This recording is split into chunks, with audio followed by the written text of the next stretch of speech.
Assalamualaikum. Dah, bentar nih ngiringnya. Ayo jawab. Jarang sih.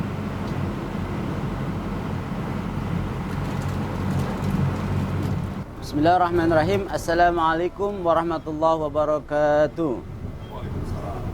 Mohon maaf sebelumnya, perkenalkan kami dari tim Dai Bis Kota sudah rutin untuk ceramah Bis Kota, dan insya Allah kami tidak minta apa-apa dari semua ini kecuali ingin kebaikan kita semuanya. Terima kasih kepada Bapak Sopir, Bapak Kondektur yang telah bekerja sama untuk menyebarkan kebaikan. Ya, insya Allah hari ini kita akan memberi tema tentang sifat kehidupan. Bismillahirrahmanirrahim. Tapi sebelumnya saya ingin menyapa ya. Ketika saya menyapa, apa kabar semuanya? Jawabannya alhamdulillah sehat. Alhamdulillah sehat, semangat, bahagia. Iya, alhamdulillah sehat, semangat, bahagia. Siap semuanya? Ya. Apakah Bismillahirrahmanirrahim? Silakan serap. Maka disiapkan uang pasnya. 4.000 ya Pak? Ya, 4.000 rupiah, murah meriah. Lupa mik. Lupa mik. Tenanan. 4.000 rupiah, insya Allah murah. Angkutan rakyat, tapi tetap nikmat ya, untuk selamat pada tujuan yang diinginkan.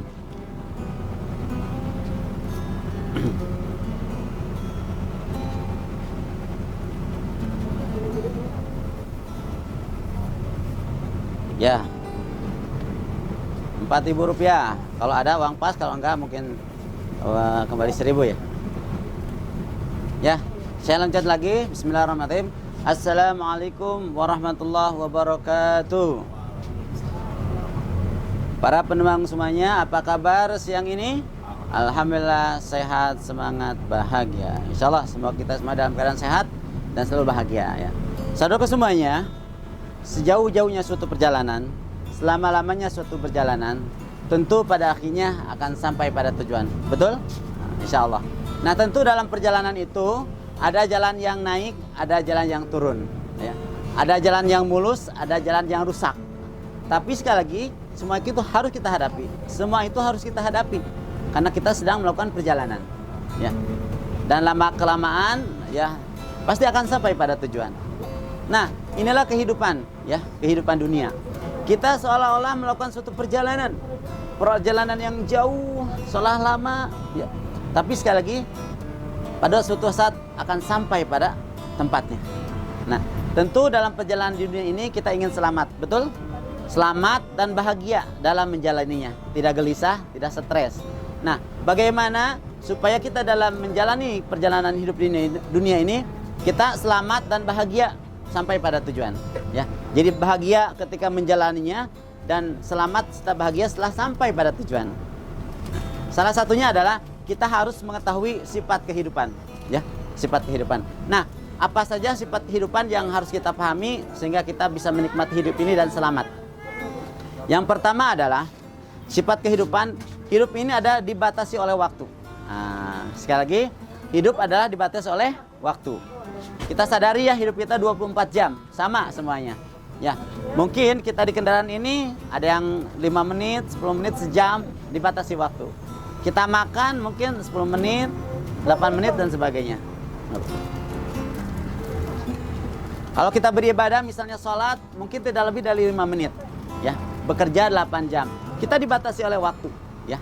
Nah, dalam waktu yang dibatasi ini, maka setiap aktivitas kita harus dinilai amal soleh. Ya Bu, Pak. Jadi sekali lagi, setiap amal kita harus dinilai amal soleh.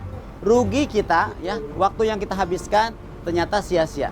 Nah, maka sekali lagi, bagaimana supaya hidup kita bernilai amal soleh? Awali dengan bismillah setiap aktivitas kita, ya. Kullu amrin dibalin la yubda bismillahirrahmanirrahim fa huwa aqta. Setiap perkara yang tidak dimulai dengan bismillah maka akan terputus. Nah, ya. Terputus dari rahmat Allah, terputus dari pahala Allah. Maka ketika kita melakukan bismillah, kita bernilai amal soleh, ya. Jadi bernilai amal soleh kebaikan, berpahala insyaallah. Lalu amal kita harus bermanfaat, ya, bermanfaat pada diri kita, bermanfaat pada orang lain, ya. Khairun nas anfa'uhum linnas. Sehingga waktu kita akan berharga, tidak sia-sia. Karena kita bernilai pahala lalu bermanfaat. Itulah waktu yang bermanfaat, waktu yang tidak sia-sia, bernilai amal soleh. Subhanallah. Siap ya? Jadi pertama, hidup dibatasi oleh waktu, harus diawali bismillah dan bernilai amal soleh bermanfaat. Insya Allah hidup kita akan berpahala, tidak sia-sia. Yang kedua, hidup ini adalah ujian. Sifat kehidupan dunia adalah hidup adalah ujian. Semua kita diuji oleh Allah, ya, oleh Tuhan. Dalam kehidupan kita semua ujian, ya. Harta, anak ujian, ya. Diberi kesenangan, diberi kebahagiaan, ujian. Diberi kesedihan, ketidakenakan, ujian, ya. Ya. Jadi semua yang ada di diri kita adalah ujian. Allah berfirman, "A'udzubillahi minasyaitonir rajim. Alladzi khalaqal mauta wal hayata liyabluwakum ayyukum ahsanu amala. Wa huwal azizul ghafur." Ya. Kami jadikan kehidupan dan kematian untuk menguji kamu siapa yang terbaik amalannya. Subhanallah. Kehidupan ini dan kematian adalah ujian. Senang susah ujian, ya. Suami diuji oleh istrinya, istri oleh suaminya, orang tua oleh anaknya. Jadi setiap pikiran jadi ujian. Wa ja'alna ba'dakum badin fitnah atas birun. Ya. Maka cara menghadapi ujian ini dengan dua senjata, yaitu sabar dan syukur, ya. Menghadapi manusia harus sabar, ya. Menghadapi masalah yang rumit harus sabar. Mendapatkan kesenangan harus bersyukur, gitu ya. Jadi ujian itu kan dua, ya. Sesuatu yang kita tidak inginkan itu harus bersabar, ya. Misalnya sakit, banyak masalah, itu tidak kita inginkan, tapi di sana ada sabar. Hadapi, ya. Sabar itu hadapi, mohon kepada Allah dan bersungguh-sungguh mencari solusinya, itu sabar. Tidak diam menunggu. Lalu kita kalau mendapatkan ketidaksenangan, ya, dimarahin atau dicuekin, nah kita sabar, ya. Jadi kalau kita mendapatkan kesenangan, bersyukur, ya. Mendapatkan uang banyak, rezeki yang banyak, kita harus bersyukur, ya. Jaga nikmat itu, ya. Lalu gunakan sesuai yang Allah inginkan, itu bersyukur, ya. Gitu ya. Jadi menghadapi ujian dengan sabar dan syukur, insya Allah kita dalam kebaikan. Ajabalil amirumin kulhum amli khair. Ajaib seorang mukmin itu semua perkara baik baginya.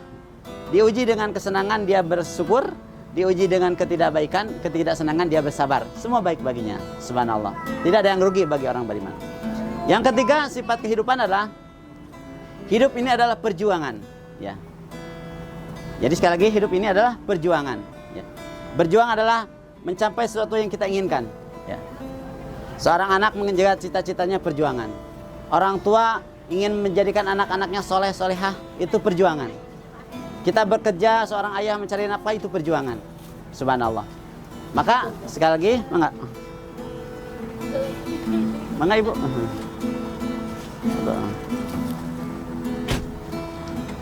Wah, ibu adalah seorang pejuang kelihatannya nih, dengan pakaian yang serba kuning. Icalan bu, icalan. Wah, subhanallah. Nah, itu perjuangan. Mangga bu. Sok bu carikan bu. Ya. Aduh. Ya, sip.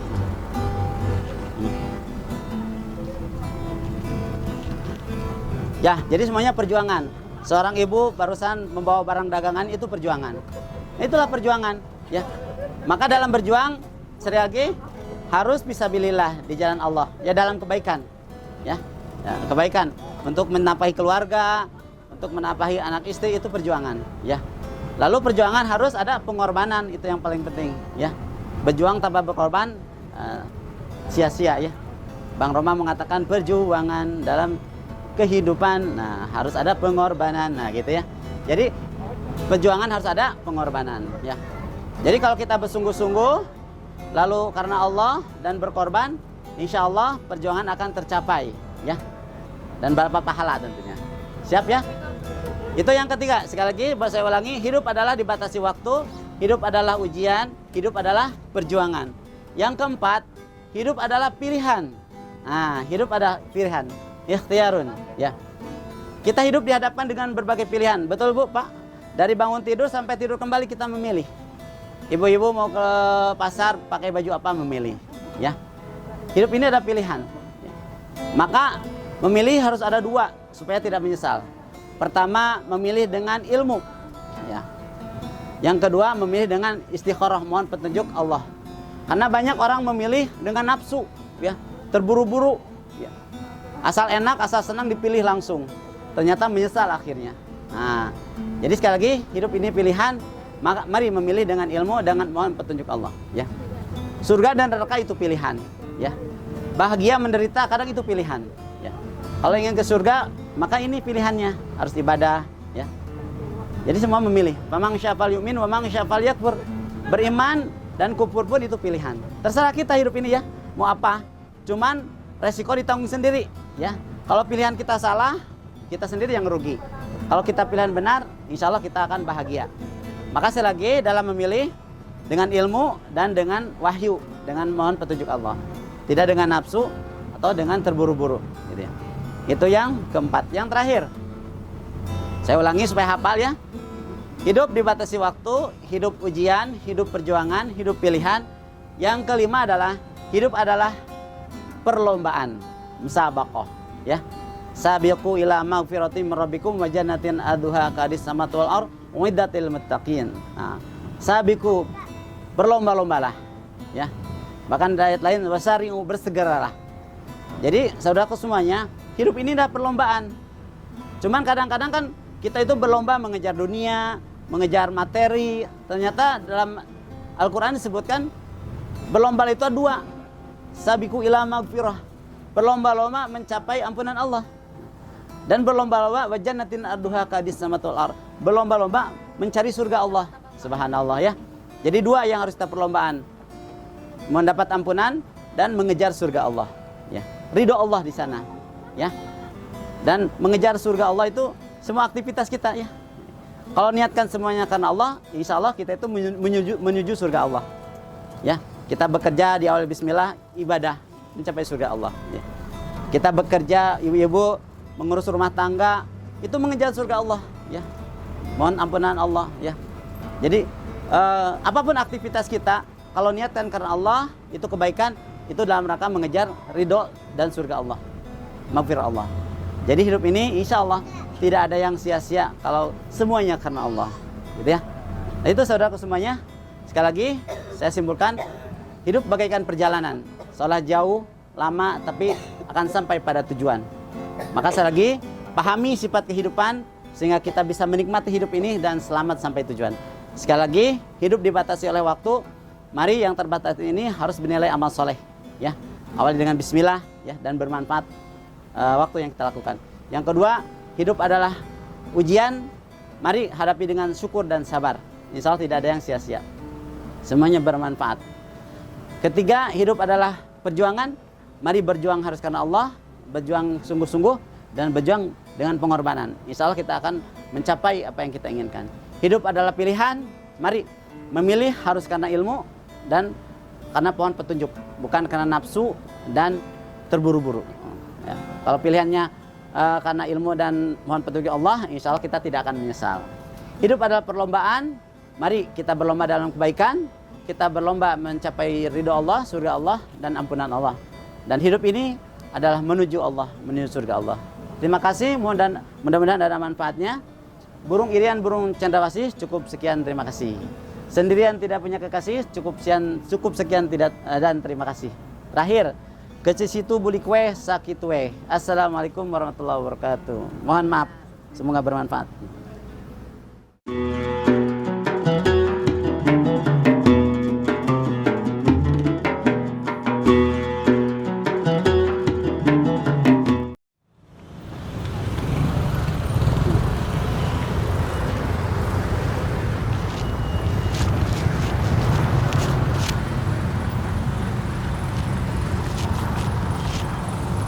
Ya betul. Segala met. Saya kabur hejo. Ah, ngiring. Saya kabur hejo.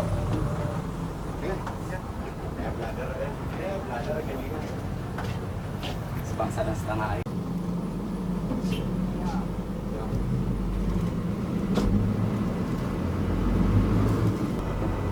Ya. Bismillahirrahmanirrahim. Assalamualaikum warahmatullahi wabarakatuh. Ya. Para penumpang semuanya, apa kabar siang ini? Alhamdulillah sehat, semangat, bahagia. Ya, semoga kita semuanya bahagia, tetap jaga kesehatan. Saudaraku semuanya, salah satu perintah Allah kepada kita semua adalah berdoa, ya. Ud'uni astajib lakum. Berdoalah kamu, niscaya aku akan mengabulkannya, ya. Dalam hadis katakan doa ruhul ibadah. Doa itu ruhnya ibadah. Jadi kita harus selalu berdoa, ya. Dikabulkan tidak dikabulkan, kita harus selalu berdoa, ya. Seorang ulama mengatakan, aku selalu berdoa. Apakah doaku dikabulkan atau tidak? Aku merasakan kenikmatan ketika berdoa, ya. Jadi berdoa itu kebutuhan seorang hamba, ya, kebutuhan memanjatkan doa kepada penciptanya. Nah, jadi sekali lagi, doa harus menjadi kebiasaan kita sehari-hari, ya. Karena itu bukti kita butuh kepada Allah, bukti kita hamba Allah, insya Allah. Mangga lebat bawa ini kosong. Pasar baru, kalun persiapan pasar baru. Alhamdulillah, terima kasih kepada bapak-bapak yang telah memberi duduk kepada ibu-ibu, ya. Mengutamakan seorang ibu, insya Allah seorang wanita. Itu bagian keutamaan seorang laki-laki, ya. Siap, insya Allah kita lanjutkan. Jadi sekali lagi berdoa merupakan kebutuhan dan bukti kita hamba Allah, gitu. Nah tentu setiap diri kita ingin doa kita dikabul, betul? Nah bagaimana supaya kita doanya dikabul? Salah satunya adalah kita harus berwasilah kepada amal soleh kita, ya. Jadi sekali lagi, salah satu syarat terkabulnya doa, salah satunya berwasilah dengan amal soleh kita. Nah di sini mungkin saya akan berkisah, ya. Bismillahirrahmanirrahim. Suatu hari ada 3 pengembara. Ada 3 pengembara yang mengembara ingin mencari kebaikan, mencari ilmu. Nah, suatu hari di sebuah lembah, ternyata tiba-tiba di atas ada sebuah batu besar yang menggelinding, ya. 3 orang tersebut berlari dan masuk ke dalam sebuah gua. Sebuah gua, ya. Gua bukan gua lulu. Gua di sini tempat, ya. Tempat yang, ya, tempat untuk bersembunyi lah, mengamankan diri. Nah, ternyata ketika mereka masuk gua, ternyata batu besar itu menutupi pintu gua tersebut. Mangga. Nah, jadi sekali lagi ketika 3 pemuda dalam gua itu tersebut, 3 orang tersebut, maka batu besar itu menutupi gua tersebut. Nah, otomatis gelap kan, tidak bisa keluar. Nah, ternyata ketiga orang tadi ngobrol lah istilah. Kita terjebak di dalam gua. Tentu kita harus berusaha untuk membuka gua tersebut. Maka sekali lagi saudaraku, kita harus berdoa kepada Allah supaya gua ini terbuka. Silakan di antara kalian masing-masing berdoa. Nah, maka berdoalah bergantian. Yang satu berdoa dengan wasilah amal soleh yang dia telah lakukan. Mangga, bagi yang ada tempat duduk silakan. Ya, terima kasih kepada Bapak yang telah memberi duduk kepada kaum ibu dan anak-anak, insya Allah. Karena memang anjuran dari BIS kota itu menampakkan kaum wanita, ibu hamil, ya, anak-anak, dan orang yang disabilitas, ya. Itu diutamakan, insya Allah. Saya lanjutkan. Jadi sekali lagi 3 orang yang terjebak dalam gua tersebut berdoa. Salah satu mereka berdoa, ya Allah, dahulu aku punya orang tua, ya, punya orang tua yang sudah tua. Setiap hari aku selalu memberikan susu kepada mereka. Nah, suatu hari ketika aku memerah susu dan akan memberikan susu kepada orang tuaku sudah tidur. Nah, ternyata anakku merengek menangis, ingin meminta susu. Jadi satu orang itu suka memerah susu untuk orang tuanya. Nah, tiba-tiba orang tua sudah tidur dan anaknya menangis, ingin meminta susu yang diperasnya. Nah, karena sudah terbiasa memberikan untuk orang tuanya, mengutamakan orang tuanya, dia tidak memberikan susunya kepada anaknya. Ya. Walaupun anaknya menangis meminta, dia tidak memberikannya karena dia ingin mengagungkan, menghormati orang tuanya yang terbiasa diberi susu. Maka aku biarkan anakku menangis, ya, tidak lebih sampai anakku tertidur. Nah, keesokan harinya ketika orang tuaku bangun, aku memberikan susu kepada orang tuaku. Alangkah bahagianya mereka ketika aku beri susu yang segar itu, ya. Jadi membahagiakan orang tua dengan memberi susu. Maka dia berdoa, ya Allah, kalau seandainya itu menjadi amal soleh bagiku, memberi susu kepada orang tuaku, mengutamakan orang tuaku, maka bukakanlah gua ini, ya Allah, subhanallah, dengan izin Allah gua tersebut bergeser. Nah itu. Wah, cuman belum masuk nih, silakan satu lagi berdoa. Nah, yang satu berdoa, ya Allah, dulu aku punya pembantu. Ya, aku punya pembantu yang suka membantu urusan rumahku. Nah, suatu hari ketika aku akan memberi gaji upah kepada pembantuku ternyata pulang kampung, mudik mungkin ya. Nah, maka uang upah tersebut aku belikan sepasang kambing. Ya, sepasang kambing. Lalu kambing itu berkembang biak menjadi banyak. Ya, sampai kambing-kambing itu memenuhi lembah. Nah, suatu hari beberapa tahun kemudian pembantuku datang kepadaku. Lalu dia meminta upahku. Wahai Tuan, dahulu aku bekerja sini dan aku belum mengambil upahku. Maka hari ini aku ingin mengambil upahku yang dulu tidak dibawa. Apa kata majikan tersebut? Wahai pembantuku, upahmu tuh yang ada di lembah tersebut. Apa itu Tuan? Itu kambing yang ada di lembah tersebut. Dia kaget. Apakah kambing semua milikku ya Tuan? Ya. Mengapa?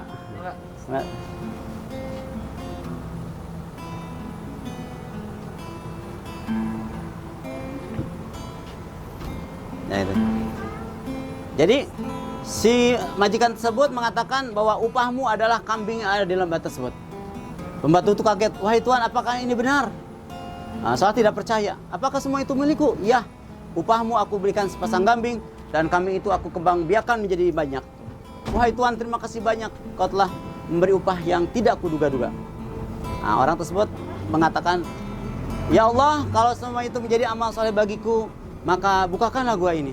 Nah, dengan izin Allah bergeserlah gua tersebut. Tapi belum sampai bisa masuk badan. Nah, maka yang ketiga silakan berdoa. Nah, yang satu berdoa, ya Allah, dahulu aku menyukai seorang wanita, saudara dari bibiku. Ya. Aku menginginkannya, tetapi dia tidak mau kepadaku. Suatu hari dia kekurangan uang dan membutuhkan uang. Maka dia mengatakan, mohon bantuan supaya memberi bantuan kepadaku.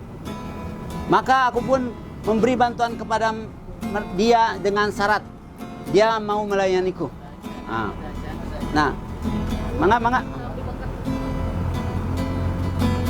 Silakan siapkan uang pasnya Rp4.000. Bagi yang belum ya, bagi yang sudah nggak usah. Mangga.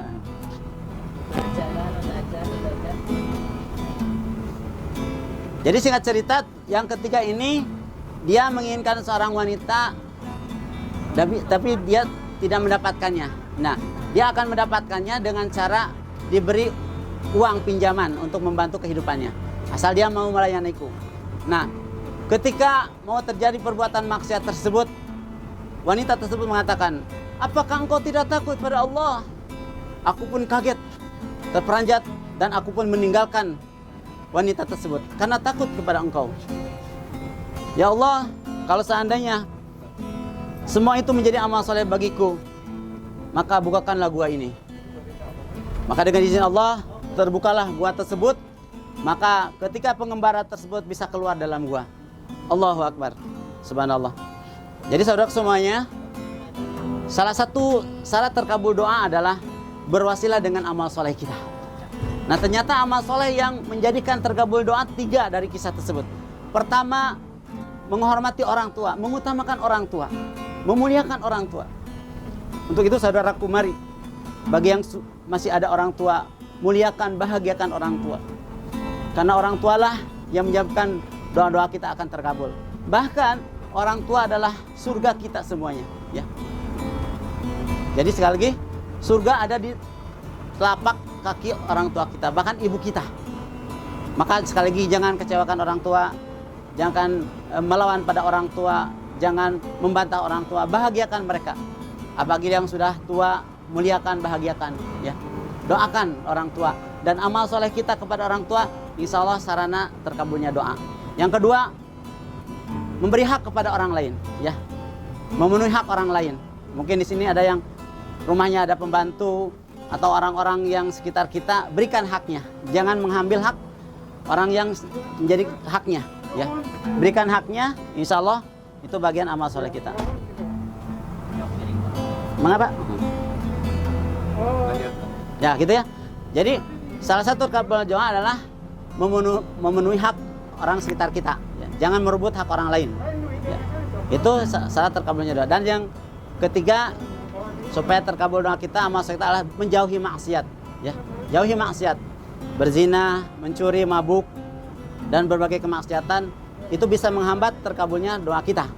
Dan ketika kita menjauhi maksiat, menjauhi perbuatan yang dilarang Allah, itu sarana terkabulnya doa. Dari kisah tadi, semoga menjadi ibrah contoh bagi kita bahwa kita dalam berdoa, mari salah satunya mengandalkan amal soleh kita. Orang tua memenuhi hak orang lain dan menjauhi maksiat, itu salah satu doa kita akan terkabul insya Allah. Mungkin demikian, terima kasih, mohon maaf.